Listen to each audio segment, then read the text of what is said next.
jadi, semua yang jadi, cerita sini habis ini, tak payah kena ungkit lagi.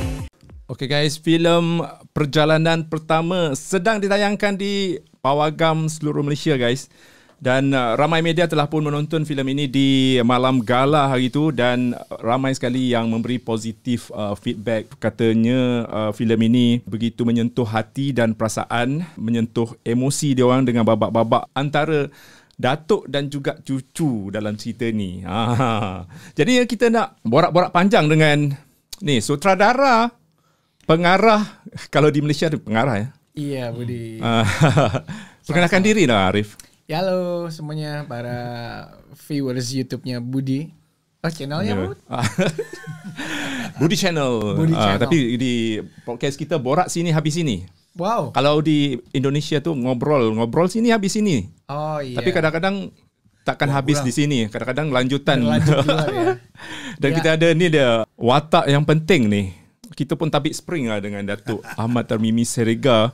Katanya ini adalah filem pertama yang mana beliau dilamar untuk memegang menjadi teraju utama ni untuk filem. Nasib itulah dia. Dah berlakon lama dah Datuk. Ya. Sinetron, drama dalam drama berlambat dia punya watak kan. Ratusan. Kita ucapkan tahniah lah di atas kolaborasi antara dua negara, Malaysia dan juga Indonesia. Kalau dari segi pelakonnya selain Datuk ada juga ada dari juga. Malaysia. Ada juga. Jadi siapa lagi? Dari Malaysia itu ada Angelica Petra, kemudian ada Aryan untuk karena ini filmnya film anak-anak ya, family movie. Jadi selain Datuk Tamimi ada dua lagi pelakon Malaysia yang menjadi bagian penting di dalam film ini. Kemudian di Indonesia itu ada Muzaki Ramdan yang jadi cucunya, ada Randi Pangalila, ada Adida Thomas yang sedang jadi hits di Indonesia. Jadi you guys kena tonton filem ini. Filem yang bertemakan kekeluargaan ni. Macam Budi cakap tadi, hubungan antara datuk dan cucu. Kalau di Indonesia orang panggil apa ni, Arif? Kakek dan cucu. Kakek? Oh, kakek tu datuk. Iya. Kalau kita di datuk. Tapi kalau gelaran datuk ni lain pula gelaran. Ni gelaran untuk datuknya. Faham kan? Grandfather itu atok ya? Atuk pun boleh, datuk pun boleh. Oh, oke. So kalau di Indonesia kakek. Ya. Aduh, bukan ni dengan kakak. Jadinya filem ni mengikut review ya. Kalau kita baca jalan ceritanya sungguh menarik. Mesejnya sampai ke hati penonton dan ternyata ramai yang suka dengan orang kata sinematografi ataupun camera works lah gitu ya. Ada drone, ada POV. Sekarang ni kalau POV dengan drone ni kira macam kemestian dalam sesebuah filem ya, Arif. Sebenarnya tergantung porsinya ya. Kapan kita harus menerbangkan drone dan untuk apa drone itu kita terbangkan. Jadi kalau kebetulan ini kan karena road movie, jadi banyak perjalanan, petualangan di berbagai tempat yang berbeda. Jadi karena di Indonesia itu ada banyak spot-spot yang menarik, jadi saat kita harus mengekspos keindahan alam yang harus kita kagumi itu, baru kita gunakan seproporsionalnya saja. Semua itu korang boleh tengok dalam Perjalanan Pertama ni. Perjalanan Pertama ni, filem yang dihasilkan kerjasama antara dua buah negara, gabungan Indonesia dan Malaysia yang menggabungkan pelakon Indonesia dan juga Malaysia juga. Dan yang paling penting sekali, selain Datuk Ahmad Tarmimi Serega, kita ada seorang budak cilik yang memegang watak cucu ni. Katanya beliau mempunyai satu masa depan yang cerah dalam orang kata sinetron ataupun dunia perfilman di Indonesia. Muzaki Ramdan. Filem Pengabdi Setan 2 ada watak Muzaki untuk dia. Muzaki juga. Ya. Jadi Muzaki itu sekarang umurnya baru 13 tahun. 13 tahun. Waktu syuting Perjalanan Pertama 2020 itu umurnya baru 10 tahun. Wow. Jadi dia satu anak kecil, belum lagi remaja, yang punya talenta yang besar, sangat fokus dan sangat dedicated untuk setiap karakter yang diberi ke dia gitu. Jadi saya sebenarnya sangat terhormat bisa bekerja sama dengan Muzaki. Wow. Arif, berapa hari di Malaysia ni untuk semata-mata untuk mempromosikan filem? Ya, ini? Udah berapa hari ya? Udah sejak gala premier itu kita tanggal 11 Agustus. Jadi udah 11 ya sepekan lah. Kali pertama di Malaysia atau selalu sering kemari untuk Wah, libur-libur? saya udah panjang di Malaysia. Sebenarnya saya itu waktu senior high school itu ada program pertukaran pelajar dan saya tuh program anak angkat. Iya. Kalau di sini. Exchange. Exchange. Di Negeri Sembilan lebih Putra pelajar. Jadi sudah sejak umur 17 tahun saya bolak-balik ke Malaysia. Di alumni sekolah Tugu Durah, Seremban. Oh, Seremban? Iya. Malaysia dulu dan sekarang ada beda? Banyak sih bedanya. Tapi yang pasti suasananya masih sama. Khas Melayunya masih terasa, terutama di daerah-daerah di Seremban, Negeri Sembilan, Melaka masih terasa. Dan pastinya kita nak dengar cerita banyak lagi daripada Datuk Tamimi. Yeah. Sebab dia bukan calang-calang tau, Arif. Kiranya pilihan yang bijak sebab kalau kita baca dia punya latar belakang dia dekat Wikipedia, beliau merupakan kira otai. Otai kalau di Indonesia apa ya? Legend. Ya. Otai di Malaysia ni kira macam living legend ya. Ya. Boleh cerita sedikit saat pertama mendapat lamaran ni daripada produksi untuk perjalanan pertama? Lamaran tu sebenarnya dah dihinkan sebelum ini dalam sekitar tahun 2017 tu 2018 ada di bayang-bayangkan sebab pertama kali saya kenal Arif sekitar tahun 2010. Ketika itu dia masih lagi buat first degree dalam bidang perfilman. Waktu itu saya buat series di sekolah dia di Isi Padang, buat episod. Di situ kami berkenal. Dan kemudian pada 2017 apabila dia buat master product dia, master work dia untuk Surakarta, Universiti di bawah Kari Nugroho, maka dia lahirlah filem Surau dan Silet. Nah, sekarang ni dalam program YouTube, dalam Netflix kita boleh tengok di bawah dia. Apa tu? Filem pertama Arif Iya. Apa judulnya Surau dan Silet. Surau dan Silet. Tapi dalam ada di Netflix ya. Netflix. Dalamnya Fighter Kid ditukar nama. Kid Fighter. Kid Fighter. Yeah. Dan filem keduanya di filem itu saya berlakon sebagai bintang tamu, ada 6-7 scene keras tu. Dan syutingnya pun dalam satu hari satu malam saja. Saya fly pagi, saya kemudian pada tengah hari besok fly balik kerana waktu saya tu tengah direct episod. Oh iya. Ya. Wah, itu saya baru tahu sekarang tuh. Waktu 2017 itu sedang syuting. Sedang syuting. Oke. Break satu hari, berangkat pesawat, kemudian kan terus shoot di Bukit Tinggi.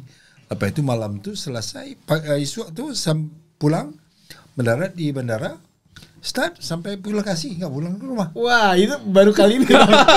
Thank you, Budi. Ni eksklusif ni. Baru langsung sampai shoot, tukar baju pop jalan. Oh, wow. Okay. Itu pertama perkenalan pertama itu, tapi filem itu dialek dia dalam bahasa Minangkabau, dan filem kedua saya tak terlibat, juga total bahasa Minangkabau. Dan filem ini dikabarkannya dia dah bersiap sedia awal untuk memberikan saya peranan itu dan menyiapkan teksnya sejak 2017. Itu nanti biar Arif ceritalah. Ya. Kemudian itu baru apabila saya ditawarkan memegang watak utama, ya kaget juga kan. Kaget banget. Kalau di Jakarta itu kita kaget juga. Ya terkejut juga sebab kita dah di usia begini, sebelum ini tidak pernah diberikan peranan utama. Tapi pernah dulu, tetapi kemudian diturunkan. Maksudnya waktu di editing itu ditukar jadi second part. Dan kali kedua pun berlaku seperti itu juga. Dan selepas itu inilah kali pertama dalam hidup.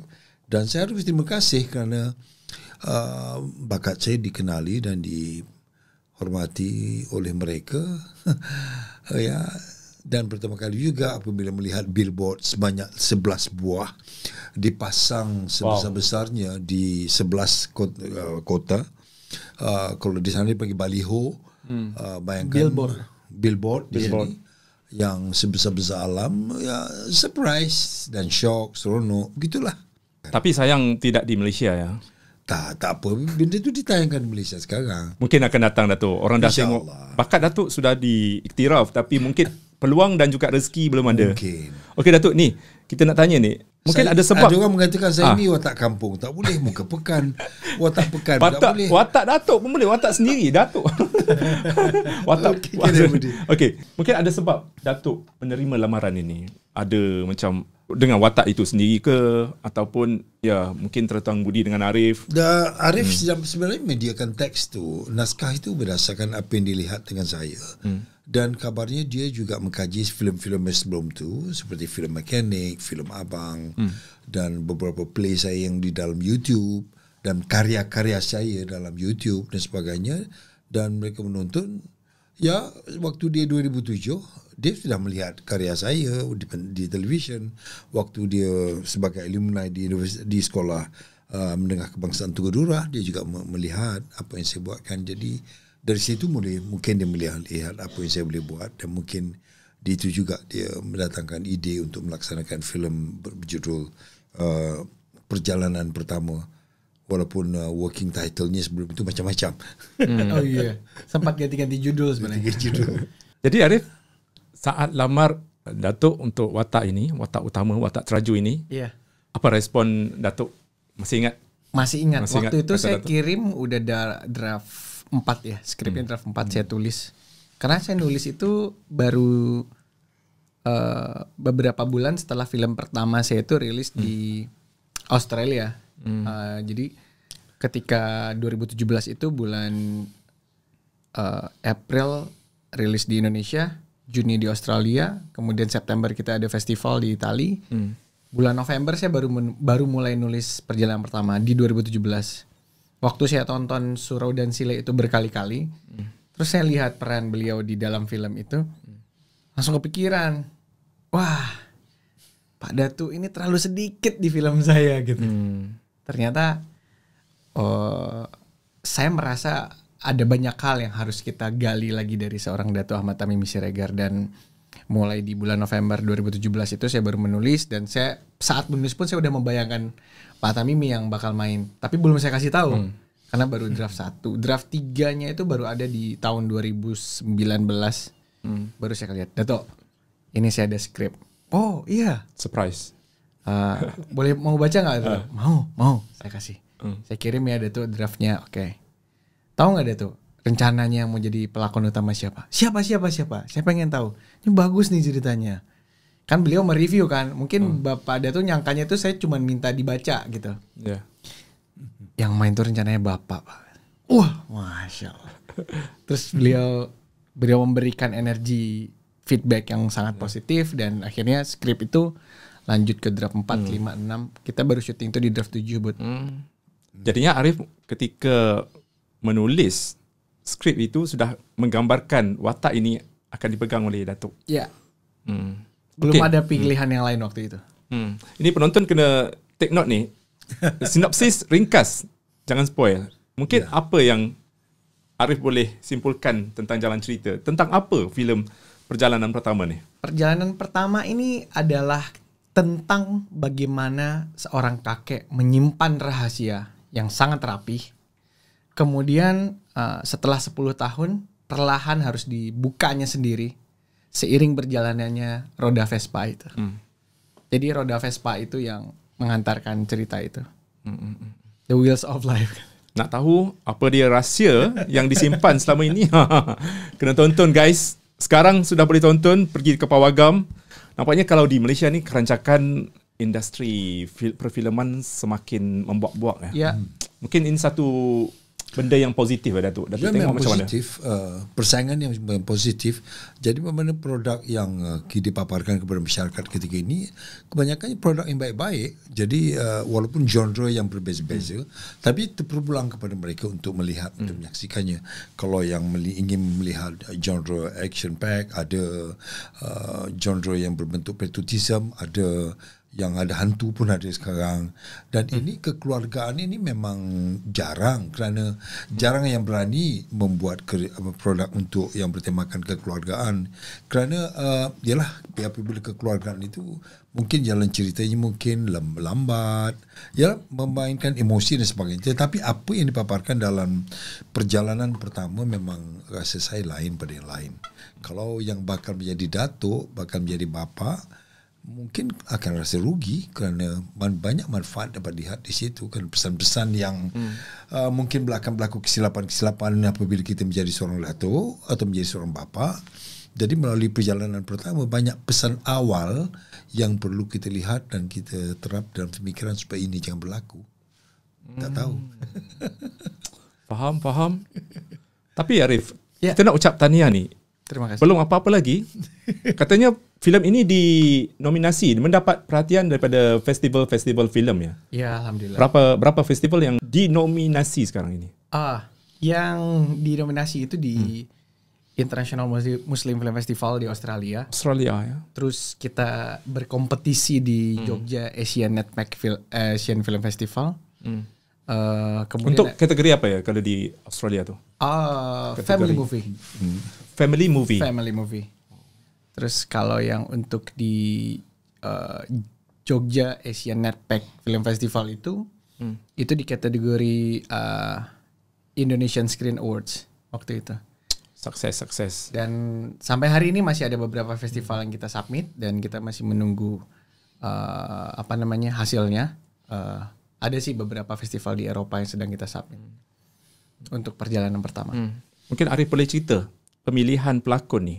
Selain kita cakap tadi, Datuk Tamimi, kita ada watak-watak lain yang penting. Ya.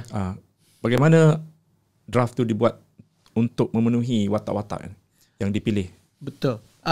Sebenarnya yang setelah ketika saya ajukan Datuk Tamimi kepada kedua produser, karena produsernya ada yang Malaysia, ada yang Indonesia.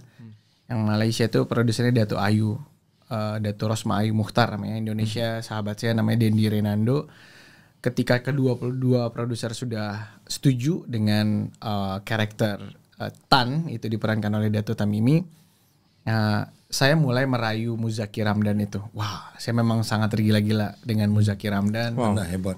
Arif minat dia ya? Saya yang minat dia. Wow. Hebat. Terus, karena hebat. Wow.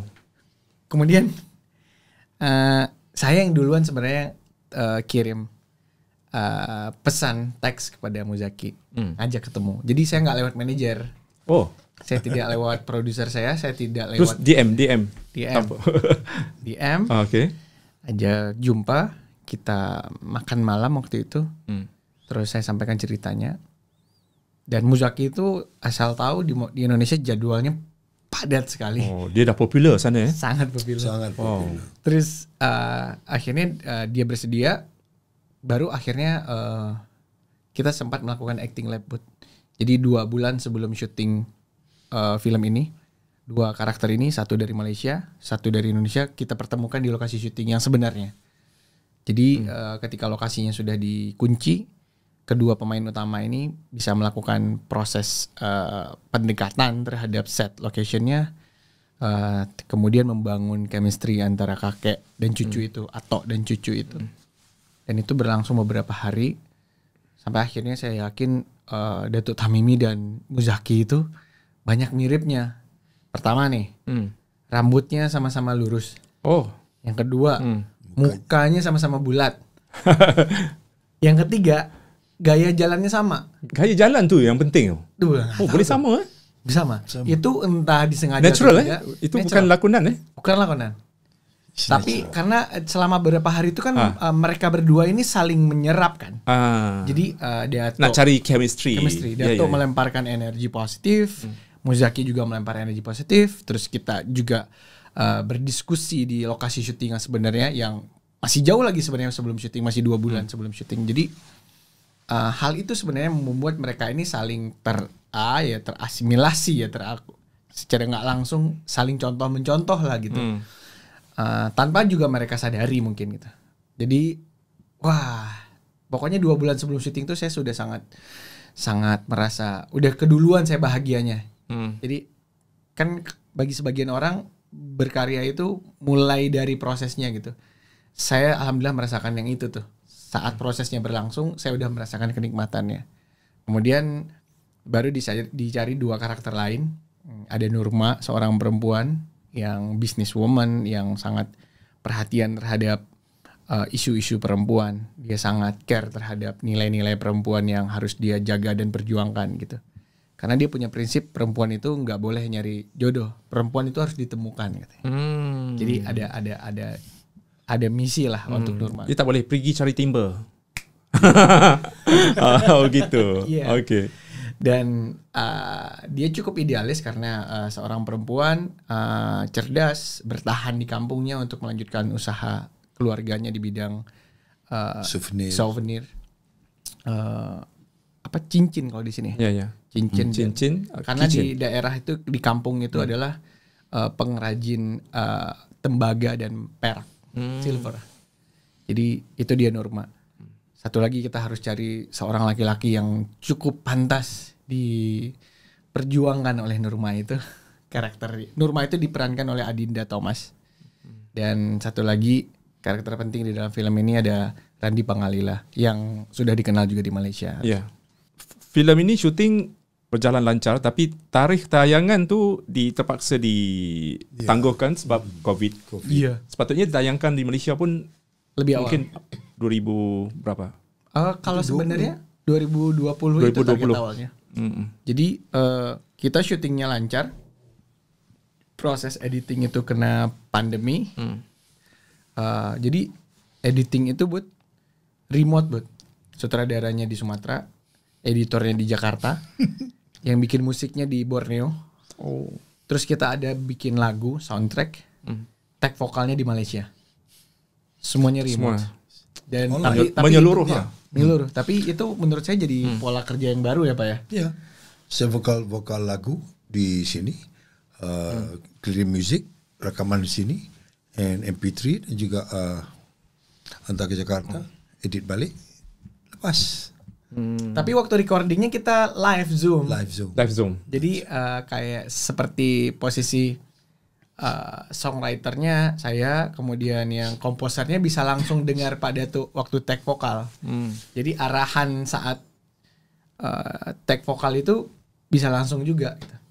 Jadi sebenarnya pandemi itu ada manfaatnya juga ya untuk menemukan pola kerja yang baru. Iya. Ini yang menarik perhatian saya ni. Maknanya 2 bulan sebelum syuting diberi peluang Arif bagi masa untuk Datuk dan juga Muzakir untuk bonding. 2 kali latihan. 2 kali latihan. Acting lab. Maksudnya di set ataupun di lokasi itu sendiri. Yes. Wow. Belum syuting lagi tapi dah ada latihan. Ilmu perfilman, ilmu acting memang dah ada. Tetapi kita tak laksanakan kerana mungkin kekangan waktu dan kekangan mungkin jadual masing-masing. Tetapi itu adalah proses yang sebenarnya dalam filmmaking ataupun dalam untuk stage pun begitu. Tapi apabila dimanfaatkan oleh Arif, acting lab tu, saya kata alhamdulillah kerana ini sepatutnya diadakan. Terutama sekali kita akan mula berlatih dengan lokasi, dengan space dalam rumah, dengan prop yang tidak bergerak dalam rumah. Dan waktu itu juga kita mengadakan chemistry di antara partner kita sendiri walaupun kita belum pernah bertemu kerana sifat yang ada pada si Muzaki itu sendiri, seorang anak yang paling cerdik. Bayangkan anak umur 10 tahun boleh bercakap tentang characterization, tentang apa saja internal external, apa yang di dalam acting itu dalam kepada budak tu kita tak boleh nak fikirkan, tidak boleh bayangkan bahawa ianya seorang yang paling cerdik. Mature. Maka saya terlalu mature walaupun waktu itu dia belum sunat. Ya. Kalau kita dah jam 4 lah. Dah jam apa? Dah 10 tahun mungkin jalan 4 jam 5 lah. Jam 5. Tetapi cara dia berfikir, cara dia bercakap tentang karakter lebih jauh daripada orang dewasa yang berilmu tentang acting betul-betul. Padahal dia itu is gifted bagi Tuhan pada dia. Dan kali kedua kita latihan itu outdoor dengan props, dengan alam yang sama sekali, dengan track yang patut kita ikut, dengan motosikal, dengan on the road dan sebenar-benar tanpa stunt. Interesting. Ni Datuk, masa jumpa Muzakir Ramdan ni, Apa persepsi Datuk mula-mula jumpa dia? Saya pernah melihat bila tahu nama dia, banyak lakonan-lakonannya yang sudah bermain di televisyen, in fact dalam YouTube, dalam iklan-iklan kita dah melihat kehadiran dia sebagai seorang budak yang comel, yang cara aktingnya dan expressionnya memang jauh berbeza. Tapi apabila bertemu secara benar, apa yang saya tengok sebelum itu, wow, ini seorang anak yang wow. Jadi apabila berinteraksi sebagai atuk dan cucu tu terlalu akrab, terus panjat, peluk gitu ya, jadi wow. Jadi ya interesting. Main daun-daun gitu. Datuk ramai cucu Banyak Datuk cucu sebenar. Saya ada cucu, saya ada 8. 8 cucu dia dah. Banyak pengalaman-pengalaman tentang daun. Kita dulu kecil-kecil main apa ni. Dia kan anak Jakarta. Anak Jakarta kan anak pekan. Mana tahu apa pun. Kan masa kecil-kecil dulu kita main lalang tu, dipotong pangkal dan ujung daun lalang tu, kemudian disisip dan kita boleh tancapkan dia punya daun tu boleh pergi jauh. Pada dia something very hey, ini hebat kan ni. Maka itulah yang banyak memikat. Bunyi daun, tiup dengan daun, main lalang. Budak-budak sekarang mana tahu tu. Cerita pasal meriam buluh. Itu yang satu yang hebat pada dia. Itu yang pengikat sebenarnya. Ya. Arif, ni subjek ataupun inspirasi lah, idea untuk menggarap jalan cerita menjadi sebuah filem untuk perjalanan pertama. Bagaimana idea tu datang? Inspirasinya? Datangnya dari Tuhan mesti. Itu pasti. Tapi sebenarnya kalau boleh jujur, Bud, ini sebenarnya saya hanya coba melihat kehidupan sosial hari ini itu situasi yang membuat kita tuh terlalu sibuk di luar rumah gitu, terutama ayah gitu ya. Jadi karena saya waktu itu ya, sampai sekarang anak saya masih kecil-kecil kan. Jadi saya berpikir apa jadinya ya kalau anak-anak itu kurang dapat perhatian dari ayahnya gitu. Dan ketika saya research ke psikolog, ada 2 kemungkinan. Anak yang kurang dapat perhatian dari ayahnya, dia akan melakukan satu, option A-nya adalah ketika dia menjadi ayah, dia akan menjadi orang yang sangat baik ke anaknya karena dia tidak ingin anaknya merasakan seperti apa yang dia rasakan. Ya. Pilihan kedua adalah dia akan lebih kejam dari apa yang dia alami Sebagai balas dendam kepada apa yang telah dia rasakan dulu itu. Jadi itu yang jadi 2 pilihan bola hangat yang saya coba aduk di dalam film ini. Dan dua-dua kemungkinan itu bisa terjadi pada siapa saja dan kapan saja. Semua itu berpulang bagaimana seorang karakter ayah di sebuah rumah itu memposisikan dirinya sebagai pemimpin keluarga, pencari nafkah, juga sebagai guru bagi anak-anaknya gitu. Jadi itu sebenarnya riset sosial yang cukup lama sebenarnya. Tapi saya pulangkan ke diri saya aja gitu. Saya nggak pengen anak-anak saya merasa kalau ada atau tidak ada saya itu sama aja gitu. Ibaratnya nggak ada artinya kan gitu. Jadi makanya nafkah dengan uang itu nggak cukup ternyata gitu. Dan itu udah ada hasil risetnya ternyata pada psikolog-psikolog anak yang mendapatkan kasus-kasus seperti itu gitu. Tapi cerita filmnya ringan, Bud. Ini cerita filmnya tentang perjalanan santai ya. Santai. Maknanya kalau penonton pergi masuk Pawagam, dia tak fikir benda-benda yang macam berat. Oh no. Itu tidak. santai. Skripnya santai. Santai. Lafasan skripnya santai. Cantik. Beautiful shot. Dan, itu. dan setiap ayatnya memberi weightage tersendiri. Puitis. Tidak puitis, tetapi memberi weightage tersendiri. Weightage berat. Weightage. Jadi kita tidak ada dialog-dialog membazir. Setiap ungkapan sepatah dua patah itu mempunyai arti tersendiri. Jadi kita tak bazir, tidak bazir berbual. Ya. Setiap yang ungkap tu ada. Tapi filmnya nggak berat ya itu? Nggak berat. Nggak berat. Dia beringan, ada ketawa, ada sedih, ada terasa, cuma bawa tisu aja. Oh. Tapi sebenarnya cuman ini ya, ketika apa namanya Pak? Coba bayangkan ada 2 orang yang ada gap umur 73 tahun dan 10 tahun.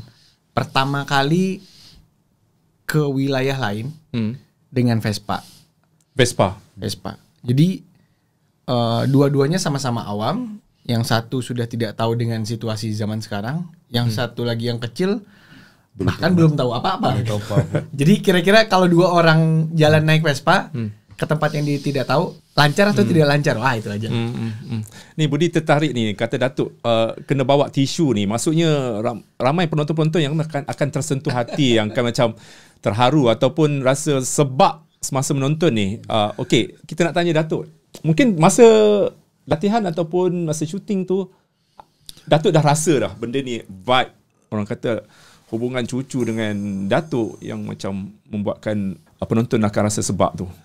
Ya, semasa shoot tu saya merasakan, tapi dikawal kerana saya terikat dengan characterization. Seharusnya saya calm, tenang. Along the way tu Atuk yang tenang, tenang yang menyembunyikan segala kesilapannya tu. Itu yang kenapa dia tenang.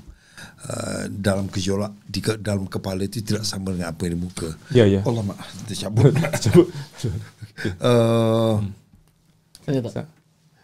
Ya. Jadi apa yang berlaku di sini ialah waktu saya menonton pertama kali itu yang saya di minit yang kedua. Di malam gala tu? Malam gala pertama di Jakarta. Oh, Jakarta. Di bulan lepas ya? Di festival di Jogja. Di festival di Jogja, Desember. Oh, Desember. Waktu itu festival, di samping itu partly promotion juga. Buat pertama kali untuk itu. Itu pertama kali saya menonton, di minit yang kedua atau ketiga saya dah bocor. Bocor Dan along the way throughout sampai akhir saya mungkin cengeng mungkin. Tetapi saya tidak boleh bercakap selepas itu. I'm speechless. Saya mengaku, saya mohon ampun kepada penonton ketika itu. Saya tidak dapat bagi komen apa-apa. Waktu berinteraksi dengan penonton, kan penonton juga begini-begini. Tetapi saya mungkin secara peribadi banyak laluan-laluan yang dalam filem itu pernah saya lalui, pernah saya dekati, sedang saya alami sebagai seorang atuk. Kesunyian, kehilangan, ketiadaan dan sebagainya sudah mulai dirasai sebagai seorang atuk. Kerana realiti saya juga mempunyai cucu. Ada yang dekat, ada yang jauh, ada yang tak mendekat, ada yang menjauh. Jadi berbaur. Bila yang kedua, ketiga, keempat masih seperti itu. Selepas itu barulah saya tenang. Tetapi rata-rata penonton di Jogja ketika itu habis pasal marah ke Arif, membuatkan ramai orang habis banjir ya. Dan rata-rata itu laki-laki. Laki-laki. Perempuan kurang, laki-laki. Sebab cerita ni cerita tentang Datuk. Daddy issue. Daddy issue sekali. Jadi daddy issue. Mulai dari yang akan menjadi ayah, akan menjadi suami, akan menjadi kakek. 3 generasi dalam kehidupan itu sama-sama mempunyai kaitan atau dipanggil oleh film ini sebenarnya. Wajib nonton nih. Wow. Para lelaki semua. Boleh panggil cowok Iya. Cowok semuanya. Wajib nonton deh guys. Yeah. Okey, kita tarik tadi lagi nak tahu apa yang dirasai, apa yang dirasai ketika Datuk menonton tu sendiri yang membuatkan Datuk rasa menangis masa menonton. Apa yang bermain dalam fikiran? Saya all the way. Kadang-kadang setiap ungkapan yang saya ungkap dalam filem itu, sejak waktu syuting, ianya saya ungkapkan seperti mana apa yang patut saya lakukan dengan suasana saya seperti itu ketika itu di dalam setiap scene yang dipotong-potong, kemudian hari lain kita mood lain dan sebagainya. Tetapi apabila disambung menjadi satu rentetan penceritaan yang mempunyai kisah-kisah lalu, kisah-kisah pernah kita lihat, ianya terus susun dalam satu rentetan cerita. Jadi sepanjang perjalanan cerita itu, daripada mula dia menerima tempahan, kemudian dengan cucunya, dengan Vespanya sekian, begitu, begini dan sebagainya, dengan cucunya, dengan keadaan suasana dan sebagainya. Ini adalah laluan yang pernah. Ada kenangan yang bermain dalam fikiran Datuk ke? Macam terimbau kenangan-kenangan lalu ke ataupun macam mana? 80%. 80% daripada yang pernah saya lihat, pernah saya lalui, pernah saya dengar dan pernah dicerita oleh kawan-kawan yang seusia saya tentang apa yang saya lalui dalam cerita itu adalah cerita-cerita mereka apabila kami berbual sebagai orang-orang pensiunan, pension tentang dia dengan cucunya, dengan isterinya, dengan anaknya, dengan masa lalunya, dengan neglecting dia dengan cucunya, dengan anak-anaknya waktu dia bertugas sebagai so and so. Dan benda itu datang kerana saya dah lalu dengan kawan-kawan, dengan yang seusia saya. Jadi ada yang ada yang kesunyian begitu sebenarnya, ada yang datuk-datuk yang sunyi, ditinggalkan anak cucu sebagainya. Jadi terlalu akrab kisah itu yang saya lalui dan kawan-kawan lalui, maka ia menyentuh. Itu yang saya rasakan. Tetapi setiap kali 2-3 kali menonton masih tetap terasakan. Jadi setelah sekian lama itu, maka ianya udah mangdi, dah kebal sikit. Kali pertama tu meresap lah. Jadi waktu menonton dengan itu saya melihat reaksi orang lain pula. Adakah mereka sama? Ya, ada yang sama. Ramai menangis. Sama. Ada yang konon-kononnya jantan. Yalah, kita dilahirkan dalam dunia ni pastinya ada yang buat silap di belakang kita meninggalkan banyak kenangan-kenangan yang mungkin kita bila kenang balik kita ralat, kita rasa bersalah. Itu yang kita gendong sampai ke hari ini, mungkin menjadi pengajaran pada kita lah agar kita tak sebenarnya. Ini sebahagian daripada permohonan maaf saya juga secara pribadi kalau kesilapan saya lakukan. Malah saya anjurkan untuk anak-anak dan menantu, cucu semua melihat. Jadi sebagai ini manifestasi saya kalau kesilapan berlaku sebelum ini, inilah paparan jawapan dan kemaafan yang saya berikan dalam filem Perjalanan Pertama secara pribadi. Ternyata mesejnya ikhlas lahir dari satu naskah. Tapi sebenarnya terus ke keren film yang Budi bilang tadi, buat semuanya itu adalah semua yang kita gendong puluhan tahun. Tapi yang kita gendong itu harus suatu saat harus kita lepaskan. Kita lepaskan. Okey Arif, mungkin secara ringkas cabaran ataupun kesukaran semasa syuting gimana? Wah, ini kita lebih dari banyak, hampir 80% itu kan exterior scene ya. Kita eksterior maksudnya di luar ya? Di luar. Bukan di kamar ataupun di rumah. Betul. Jadi kita selalu berharap musim selalu baik. Cuaca ya. Kalau di lokasinya berapa lokasi? Lokasi apa penggambaran? Ada, kalau saya hitung berdasarkan timeline syuting itu ada 46. Wih, banyak. Location. Ya. Kenapa banyak? Karena sebenarnya kita membuat sebuah lokasi-lokasi yang kita jahit. Jadi disambung-sambung ya. Disambung-sambung. Ya. Jadi selain set utama yaitu rumah kakek dan Ato dan cucu itu, sebagian besar kan film itu ada di perjalanan. Nah, perjalanan itu benar-benar perjalanan yang sangat jauh, jadi ada dari satu set ke set yang lain tuh menghabiskan waktu 3,5 jam. Iya. Jadi nama pun perjalanan kan. Mungkin ada singgah di situ. Betul. Gitu. Dan semuanya itu udah dipersiapkan sebelum syuting. Sehingga kita mencoba bagaimana dengan alokasi hari syuting yang tersedia, semua tempat-tempat yang kita anggap bisa mewakili perjalanan yang panjang itu bisa tercapture gitu. Jadi makanya ya cabarannya tuh kita harus memastikan kalau Vespa itu tidak rusak, karena itu barang tua kan, Vespa tahun 62. Vespa ya? Vespa nih menarik nih, boleh masuk museum. Iya. Bagaimana dapat Vespa tuh? Vespa itu pertama saya berpikir Vespa itu warna biru. Tapi kemudian saya punya art director itu menyarankan, karena kita sebagian besar di alam yang dominan warna hijau dan biru juga langit, merah lah Vespanya. Jadi Vespa merah itu mewakili perjalanan yang panjang itu. Vespa pun ada maksud dia. Oh ya. Penonton tak tahu dia takkan tahu lah. Saya secara jujur beginilah. Desain yang dibuat oleh production designernya memang detail, setiap satu persatu yang tercatat dan yang ditampil dalam visual screen itu mempunyai pesan tersendiri dan kehadirannya mempunyai maksud tersendiri. Ini kita boleh buat sesi bedah ni. Ya, bedah filem. Metafornya tersendiri.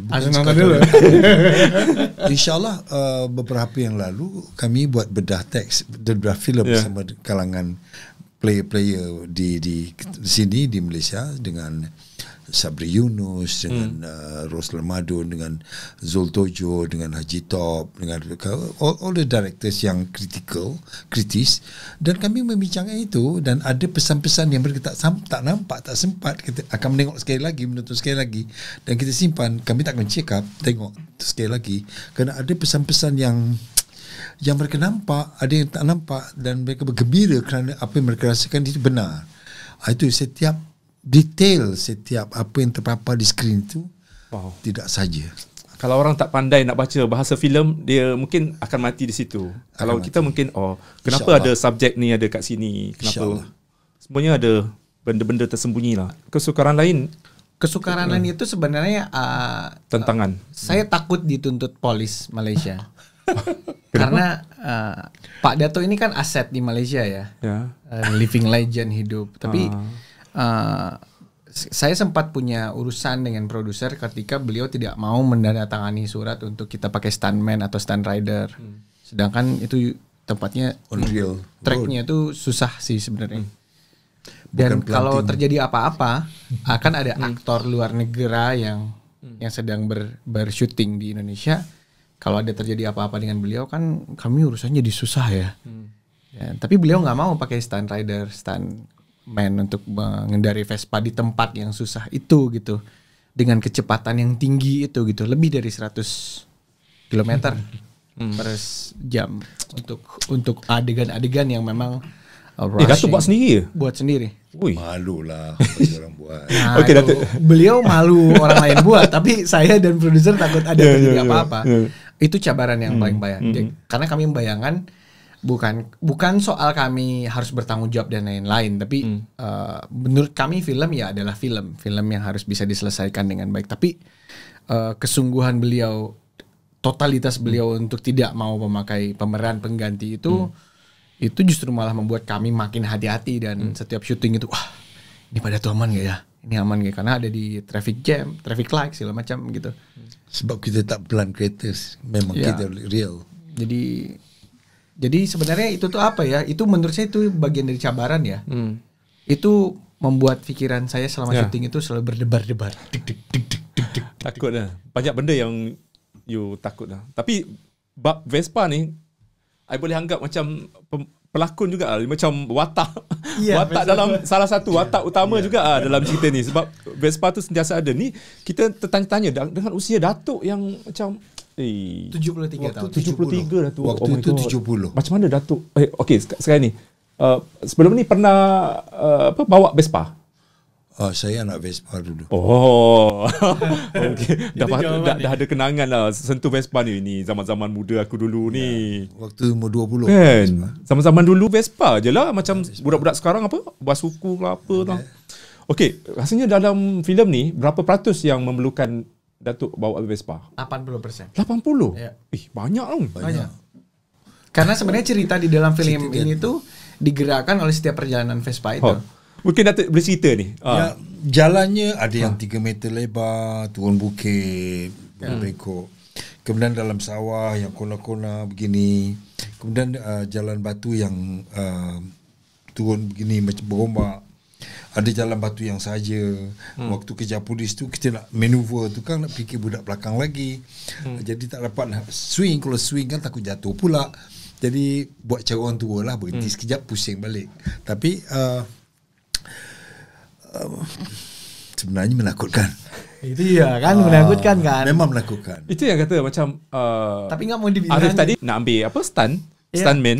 Ada bapak yang ni harusnya bisa. Misalnya kalau bawa kereta Vespa dari belakang. Itu atau long shot. Itu kan sebenarnya bisa pakai stunt ya. Tapi beliau tak mau. Mau ambil sendiri. Iya. Pak kata Datuk malulah. Vespa je pun, tapi mungkin ada babak-babak yang mungkin ada cuma jalan tu kerana ada 1 meter je lebarnya, terutama yang nanti kalau dalam opening tu yang nampak gunung tu, batu tu memang 1 meter je. Kalau plum. Tapi Arif dah ni kan siap sedia segala ambulan apa semua apa jadi. Ada. Drone. Walaupun kita tidak pernah berharap itu tuh terpakai ya, ambulans, polis. Alhamdulillah enggak. Bom hujan. Ya, satu itu kita enggak pakai tuh. Tak pakai. Rain stopper nggak ada. Rain stopper tu apa? Iya, power Oh, window. iyalah. Hujan. Nggak ada. Rain stopper. Nggak ada. Setiap Jumaat cuti. Every Friday cuti. So shooting berapa hari? Berapa hari? Production days-nya Production itu tak lama ya. 25 lah. Itu 25 udah termasuk hari. dengan break ya. Masuk break. Boleh namakan antara lokasi yang mungkin kita orang nak pergi. Cantik banget tu. Jadi di Indonesia itu kan ada, kalau di sini disebut apa, state ya Pak? City-city itu. City-city, bandar-bandar. Bandar-bandar itu. Jadi sebenarnya Sumatera Barat itu. provinsinya itu Sumatera Barat, West Sumatera. Sumatera Barat. Tapi di Sumatera Barat itu ada 19 city. Wih, banyak Nah, Luas jadi Ada yang 2 jam. Tapi ada cantik-cantik sejam. lah tu. tapi Macam mana kita- you ambil? Macam Arif dah tahu dah tempat mana yang cantik. itu hunting, Budi. Oh. Jadi saya waktu skrip draft 3 itu saya biasanya kalau ceritanya sudah utuh, saya akan melanjutkan next draft skenario itu ketika saya mencoba menemui atau mencari lokasi yang sesuai dengan imajinasi. Kadang-kadang ada yang dapat sesuai dengan apa yang kita bayangkan ketika menulis. Kadang-kadang kita mendapatkan sesuatu yang lebih bagus, lebih indah, lebih keren dari apa yang kita tulis gitu. Jadi lebih kurang itu saya ada menghabiskan waktu 1 bulan setiap hari keluar rumah dengan Vespa untuk mencari lokasi syuting ini. Dan di tempat-tempat yang saya anggap bagus itu saya berhenti di sana, saya menulis di sana. Ambil feel. Ambil film. Ya. Jadi dari 19 kota di atau 19 city di Sumatera Barat itu untuk syuting film ini itu 2, 3, ya lebih dari 4 city. Dan itu sebenarnya di dalam film di combine menjadi sebuah universe film itulah gitu. Dan bangunan-bangunan yang dipilih itu berdasarkan pada arkitekturnya, juga ada perlambangan-perlambangan tertentu yang ingin kita sampaikan dalam penceritaan itu. Ada the hidden imagination, hidden message yang ingin kita sampaikan berdasarkan kepada struktur bangunan. Okey, antaranya Datuk. Mungkin boleh kita bedah. Ya, seperti masjid-masjid Masjid? yang kelihatannya kenapa sedemikian indahnya, kenapa struktur arkitekturnya begitu, dan setiap scene itu sendiri mempunyai message tertentu tentang bangunan itu dengan yang datang duduk dalam masjid itu. Dia tidak pilih any masjid, tidak. The masjid begini kerana begitu. Ya. Dan masjid satu lagi begini kenapa begitu. Salah satu contohnya misalnya masjid itu kita tidak memilih masjid yang arsitekturnya berdasarkan setelah era Islam masuk. Tapi arsitekturnya itu seperti bangunan sebelum Islam itu masuk.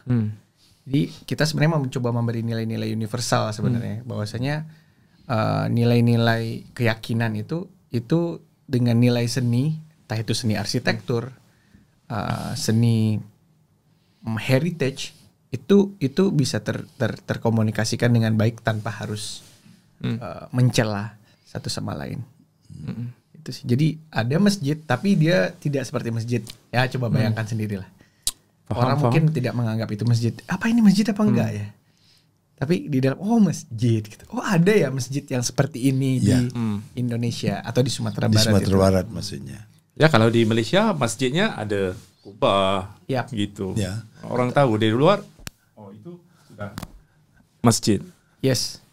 Kalau di Indonesia mungkin seni binanya luar. Tetapi dalam cerita ini dipilih masjid itu kenapa apa dan mengapa.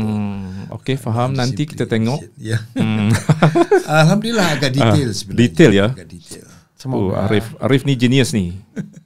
masih belajar. Jenis masih belajar. Masih belajar. Kamu kalau sentuh pasal belajar tadi, Ya. kalau di zaman remajanya ambil kursus ataupun belajar filem gimana? Ya, first degree saya itu film. Film. Fakulti Film and Television. Terus di masternya juga film production. Wow. Dari perjalanan masih jauh lagi Arif. Masih jauh. Wih, banyak lagi. Okey, Perjalanan- selepas ni akan ambil lagi persahabatan ataupun hubungan bersama dengan Datuk Ahmad Tarmizi Siregar ni. Masih banyak. Kita punya khazanah mungkin akan angkat lagi dia sebagai teraju utama. Ya, saya sebenarnya mempunyai misi tersendiri juga untuk menemukan dia dengan beberapa pemain-pemain lokal, tokoh-tokoh lokal dalam bidang penulis skenario, penulis naskah, juga director yang sealiran pemikiran segenre seperti itu. Kenapa kita juga mempunyai hajat? Filem ini harus ada exchange sekarang ini. Waktu kalau kita sorot kembali tahun 1980, filem kita ke depan. Waktu itu Indonesia cuma sinetron saja, dan pemain-pemain seperti Rano Karno, seperti Meliam Belina dan sebagainya, dan Leni bermain dalam filem-filem yang dilakukan oleh si Malik Noor sebagainya. Dan mereka makin lama, secara jujur, saya jujur, mereka makin ke depan. Sebab kita stagnan di situ saja. Hanya beberapa orang yang maju ke depan. Harus sekarang ni kita tidak lagi memikirkan geopolitik. Tidak ada border di situ. Oh, ada politik dalam filem? Geopolitik. Garis politik. Garis politik. Kita harus memikirkan geobudaya. Budaya itu kan satu, cuma perkembangan perlu di sini ialah apa yang kita tahu, kita kongsi dengan apa yang mereka lebih tahu.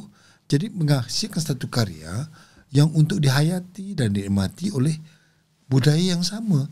Jadi kalau kita terikat dengan apa yang kita ada sekarang dan tanpa ingin memberi nafas baru ataupun ide-ide baru dari luar yang pada halnya kita tahu mereka sudah ke depan sedikit, akhirnya kita akan stagnan terus di situ, tidak akan maju ke mana-mana. Harus terbuka. Jadi kita sudah lihat seperti beberapa tokoh director yang dari sana seperti Hanung, seperti Joko Anwar yang sudah terbuka dengan penampilan karyawan seperti Puan Palare, Chukin Lua, Idil Putra dan sebagainya. Mereka tidak ada geopolitik di situ. Mereka bercakap tentang geobudaya. Sudah ada satu gabungan gagasan di antara pemain-pemain ini. Kolaborasi. Kita tepikan pemikir-pemikir yang sempit tentang garis politik ini. Tinggalkan. Kita hasilkan kerja yang baik dan cantik. Mungkin Datuk, production ada bajet ataupun bagi mereka dia nak ambil orang Malaysia saja sebab nak orang Malaysia, nanti orang kata kenapa pilih pelakon daripada Indonesia sedangkan yang sebenarnya ramai lagi pelakon-pelakon kita yang nak cari makan. Itu sebenarnya perkataan cari makan tu, jangan fikir gitu. Kita memikirkan tentang produknya. What you going to do? Apa hasil yang kita nak? Kalau ada tukang sapunya lebih hebat dari sana, tukang masaknya hebat di sini, kenapa tak kita gabungkan menjadi satu tim untuk menghasilkan satu kerja yang baik? Kenapa kita fikirkan tentang itu yang tak habis-habis? Borderless. Kita dalam bidang filem di sini borderless. Di negara lain sudah lama buat. Seperti bagaimana kebangkitan filem-filem di Thailand. Tokoh-tokoh luar, pemain-pemainnya, pemikir dan perancangnya kebanyakan dari Hollywood sebelum itu. Akhirnya mereka bangun. Apa yang mereka bangun, hasil mereka bagus. Jadi kita ni jangan terlalu terfikir, kita cek makan. Cek makan tu di mana-mana. Hasil yang nak kita makan tu apa jadinya? Itu yang kita fikir. Harus terbuka di sini. Itu satu, Datuk. Itu negara kan, macam Datuk cakap tadi geopolitik. Tapi dengan kita punya Malaysia pun sendiri ada yang macam kronism.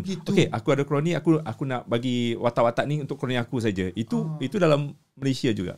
So di sana pun susah. Ada juga. Ada. Mana-mana pun ada, Datuk. Yalah kan. Jadi kita ikuti yang sudah terbuka. Tapi yang penting Datuk sekarang dah jadi ejen lah. Macam Arif cakap, Datuk kita nak cari pelakon-pelakon ni. Datuk pun dekat Malaysia ramai pelakon-pelakon hebat.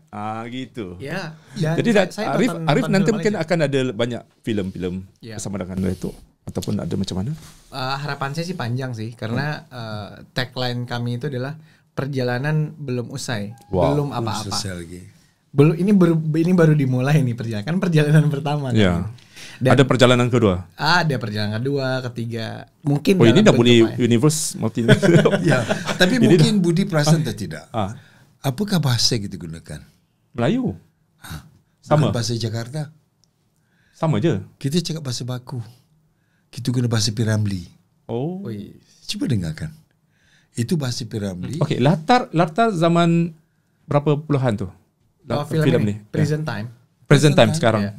Yeah. Tapi bahasa yang digunakan bahasa baku. Bahasa baku. Bahasa Piramli. Jadi mungkin Arif ada dua pihak.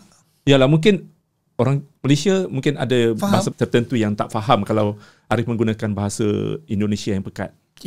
Kalau bahasa Jakarta mungkin tak faham. Tak faham. Tapi kalau bahasa Indonesia faham. Lain Lain. Lain Arif. Bahasa filem yang kita tengok Jakarta tu gue lolo. Gue lo apaan ngobrol. ini? Mikirin udah. Sekarang ini bahasa Okay. tidak bahasa Piramli. Oh, bahasa Piramli tu Jakarta lah. Tak bahasa Piramli, bahasa Melayu. Bahasa Melayu baku. Oh. Filem-filem yang you tengok sekarang tu, yang filem yang base di Jakarta itu. Bahasa lolo, gue apa-apaan lo. Jadi semacam bahasa slang kita Kuala Lumpur. Orang tak boleh faham. Kadang-kadang kita tak boleh faham. Tetapi filem dalam perjalanan pertama ialah bahasa Melayu. Dua-duanya boleh pakai. Mereka panggil bahasa Melayu, kita panggil bahasa baku. Ungkapannya penuh. Bahasa baku tuh ungkapan di sini ya. Sama ungkapan di sini. Ya. Oh, kalau Bahasa saya waktu baku. saya menulis sebenarnya niatnya Kerana apa itu bahasa baku. Ya. Apa ya. Kenapa Macam kamu? kita kan ya. Ya. Ya kalau biasa kan. Cuba tengok. Dalam So orang Malaysia ini, akan faham. InsyaAllah Tak akan payah faham subtitle, guys. akan Kalau faham. korang menonton perjalanan pertama ni akan faham. ya Ya. tak perlu subtitle Ya. sebenarnya. tak payah baca subtitle sangat. Vespa ni. Vespa kita nak tengok Vespa. Apa nama Vespa tu? Ada nama Vespa. Oh, Untuk itu Vespa. type Kalau tipenya itu kalau di Indonesia itu disebut Kongo ya. Kongo. Jadi dia punya body itu bulat. Yang bulat tu, Ya, bukan sprint. Sebelum sprint ada satu yang body bulat tu. Yang bontot bulat je.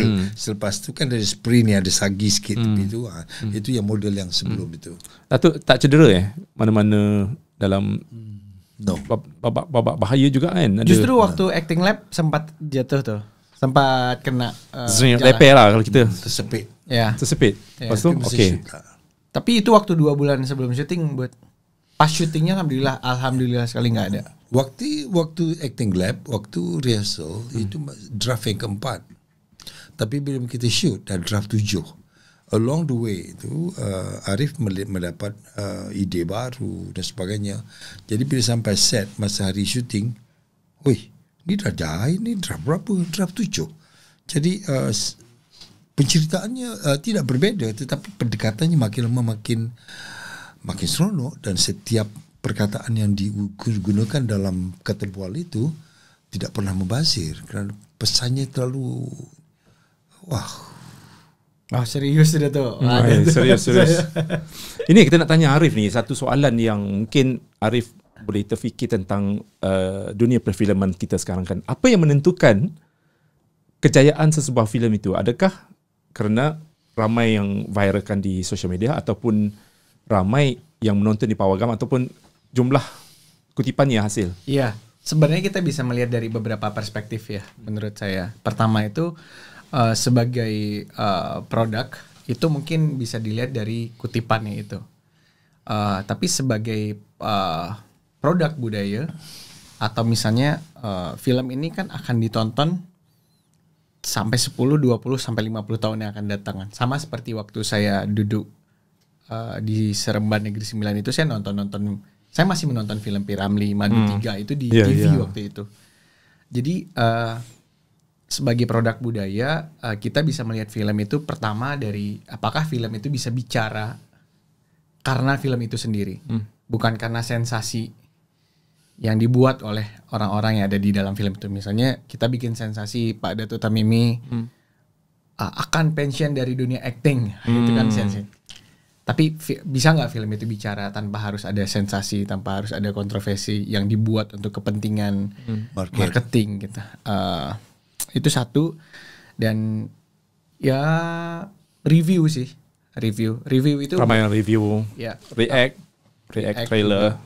Menurut saya sih ketika review setelah orang menonton mau itu ada kritiknya, itu justru malah bagus bagi filmmaker karena kita sebagai Walaupun pembuat kritiknya negatif, ya bagi saya sih mungkin itu menarik karena kita nggak pernah tahu apa yang kita kurangan. Karena sebagai pembuat film kita mungkin sudah berusaha untuk melakukan yang terbaik yang kita bisa. Cuman penonton kan berhak punya perspektif yang berbeda tentang apa yang dia lihat. Karena background kita di masa lampau pun beda-beda. Jadi wajar saja ketika film itu sudah sampai ke panggung, sampai ke pawagam, itu semuanya terpulang kepada penonton. Bagi sejauh mana penonton bisa mendapatkan pesan yang kita terima, atau sebaliknya, sejauh apa kita bisa mendapatkan energi dari penonton ketika penonton itu membaca film kita gitu. Karena saya sering mendengarkan pendapat penonton yang terhadap film saya, yang saya juga tidak memikirkan hal itu sebelumnya gitu. Tentang beberapa layering, misalnya message yang tersembunyi di dalam film itukah, atau ada subtext yang ternyata punya impact terhadap pribadi si penonton itu gitu. Itu kita nggak punya ekspektasi kalau untuk menaruh bumbu-bumbu lah kepada penonton. Tapi penonton kadang-kadang menemukan itu, dan kita sebagai pembuat juga mungkin tidak pernah mendesain itu secara kebetulan gitu. Jadi membahagiakannya di sana sih. Cuman kalau film itu berhasil atau tidaknya, salah satu yang saya pernah baca di buku adalah apakah film itu bisa mentransformasikan hati dan perasaan penonton itu gitu. Menginsafkan lah. Kalau tengok cerita ni, mungkin selama ni kan ayah, datuk-datuk kan yang tengok movie ni mungkin akan insaf lah, balik akan sayang kat cucu anak dia.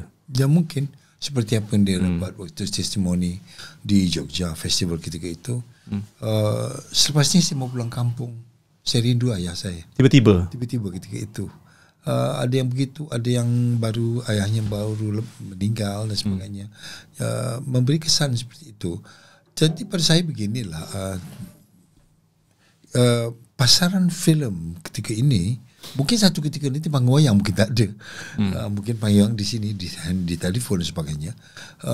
Platform sekarang ini sudah banyak sebenarnya. Kita tak patut takut along the way. Along the way tu, kalau zaman dulu selagi seluloid itu boleh disuluh lampu cahaya dan ada bayangnya, selagi itulah dia akan memberikan hasil. Tambah pula seperti sekarang ini, platform terlalu banyak, melalui televisyen, melalui online, dan beberapa online yang telah tersedia khusus untuk filem sebagainya. Jadi maknanya pulangannya is all the way selagi bahan itu masih ada dan dapat disaksikan. Okey, kita dah 1 jam ni. Pejam cilik Arif, Datuk. 1 jam. Okey, mungkin sedikit sebelum kita berakhir kan. Filem ni sesuai untuk semua golongan kan. Dia tak ada tapisan, maksudnya untuk semua masyarakat semua tonton, tak ada merokok kan? Tak ada apa. Okey, mungkin bagi Arif something yang macam perjalanan pertama ni, satu you punya filem yang terbaik pernah dihasilkan. Macam mana? Sejauh 3 filem ini ya.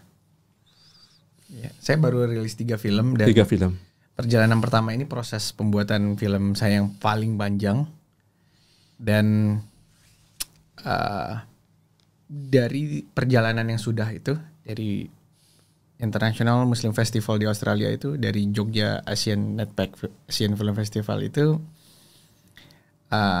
saya sudah cukup merasa energi itu kembali ke saya dari para penonton yang sudah menonton gitu. Dan bagi pembuat film, mungkin maksudnya bagi saya dan kami yang terlibat di film perjalanan pertama ini, sejauh mana film itu bisa jadi refleksi untuk penonton, maka sampai di situ kami berpikir, ya perjalanannya memang belum usai. Cuman kalau itu memang sudah sampai ke hati penonton, setidaknya sebagian dari perjalanan itu sudah kami tempuh. Perjalanan belum usai ya. Belum selesai ni. Mungkin ada perjalanan kedua, ketiga. Tapi you guys kena tengok dulu perjalanan pertama macam mana.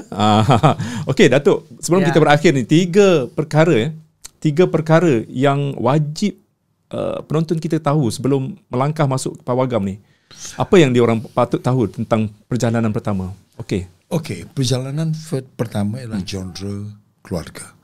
Cerita keluarga yang banyak memaparkan emosi, persepsi dan juga reaksi di kalangan di antara pemainnya.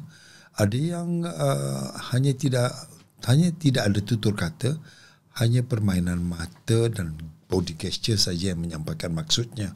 Jadi kalau kita tidak tersedia dengan ke arah itu, harus ada, jangan ada preconceive akan ada lompat-lompat, gaduh-gaduh, perang-perang, tidak. Ini adalah perang emosi, dan kita buka telinga, mata dan buka pemikiran mendengar setiap ungkapan dan juga visual-visual yang disampaikan serta mesej pesan-pesan melalui bahan-bahan yang diletakkan di tepi dan di sudut-sudut frame itu. Itulah pesan yang kita sampaikan. Jadi jangan risau, dia tidak akan mengecewakan, melainkanlah mereka itu, penonton itu yang jenis hanya mau melihat kungfu terbang-terbang. Itu bukan pilihan. Bukan genre. Tapi sekali-sekala kena ada cerita yang macam ni, Datuk. Sebab katakan kita semua macam 1 bulan tu kan, semua filem action je. Tak boleh. Saya kadang-kadang macam tengok Mak Kilau, saya punya mata macam ni. Saya pening tau. Arif dah tengok Mak Kilau? Sudah. Saya pening kan. Kalau siapa-siapa nak duduk depan, janganlah duduk belakang. Itu pun dia itu berarti kan duduk di depan kan duduk di depan. Saya tengok dekat big screen tau. Tapi ramai Datuk. Lepas 2-3 minggu lepas tu kan viral dekat TikTok. Ramai orang duduk sini macam ni. Bagus dia shot kamera ni penting untuk menjaga hati penonton ni. Macam kita nak zoom, apa erti zoom tu kan, close up kan, Arif. Tapi saya suka Mat Kilau. Suka Mat Kilau. Berapa bintang bagi? Dari berapa? 5. Oh, dari 5. Ya 5 lah. Sebab Yayan Ruhian ada ni. Pak Yayan sudah datang di podcast ni. Oh iya. Dia pernah datang. Untuk apa? Untuk podcast. Untuk filem podcast apa? Mat Kilau. Mat Kilau. Oh iya. Sekarang Gatot Kaca kan. Iya, Gatot Kaca. Kalau di industri perfilman di Indonesia ni rancak selepas pandemik. Iya, kembali menggeliat karena selama pandemi pun para filmmaker juga mengapungkan idea, mendalamkan para idenya masing-masing. Jadi ketika buka aja, pandemi dianggap selesai, semuanya buka pintu untuk terus berlari. Okey, harapan Arif untuk perjalanan pertama ni di Malaysia macam mana? Harapannya gimana ni? Berapa kutipan terhasil satu hari? Oh, itu pertanyaan ke produser. Produser ya. Okey, harapan serius. Harapan saya sebenarnya sederhana. Semoga film ini bisa menghangatkan kembali keluarga-keluarga kita di Malaysia, di Brunei, dan saya yakin suatu saat kita semua akan berada di posisi seperti Gae Tan atau Atok Tan di dalam film ini. Cuman kita hanya itu terpulang ke kita akan memilih menjadi Gae Tan itu dengan cara yang seperti apa gitu. Dan itu akan kita persiapkan dari hari ini. Aduh, ini buat aku nak tengok esok ni. Aduh. Iya. Guys, 18 hari bulan. Tak tahulah bila kita akan siarkan, tapi mulai 18 Ogos filem perjalanan pertama sudah pun berada di bioskop, berada di Pawagam berdekatan dengan anda. Korang carilah, walaupun tak banyak, berapa? 43 dah tu 43 Pawagam di seluruh Malaysia. Korang carilah. Perjalanan pertama wajib tonton ni. Filem yang berkisarkan tentang masyarakat, khususnya anda yang cowok yang tak kira lah. Kita pun macam kita kan akan jadi datuk juga insyaAllah kalau ada anak kan. Kita akan sampai juga satu tahap di mana kita akan jadi datuk. Macam mana perasaan datuk sayangnya sebenarnya datuk harus cemburu untuk menjadi datuk tu sampai ke? Kan? Tanya juga kan? Macam datuk ni syukur alhamdulillah sampai waktunya. Syukur. Ya, okay, guys. tapi sebenarnya ini film yang ringan ya. Ringan. Ini santai. Jangan lah. takut. Jangan takut untuk bawa tisu. Gak usah bawa tisu. Okay, macam ni. Okay guys, thank you so much for watching daripada awal sampai habis. Terima kasih banyak Arif. Terima kasih untuk kehadiran, kedatangan untuk mempromosikan perjalanan pertama. Mungkin akan ada perjalanan seterusnya untuk Arif dan juga InsyaAllah. Yes, amin. Datuk Ahmad Tamimi. Syabas, tahniah untuk para filmmaker di Malaysia semuanya. Ya. Bye. Bye. Assalamualaikum. Podcast Borak Sini Habis Sini mengundur diri. Bye. This is how we do this.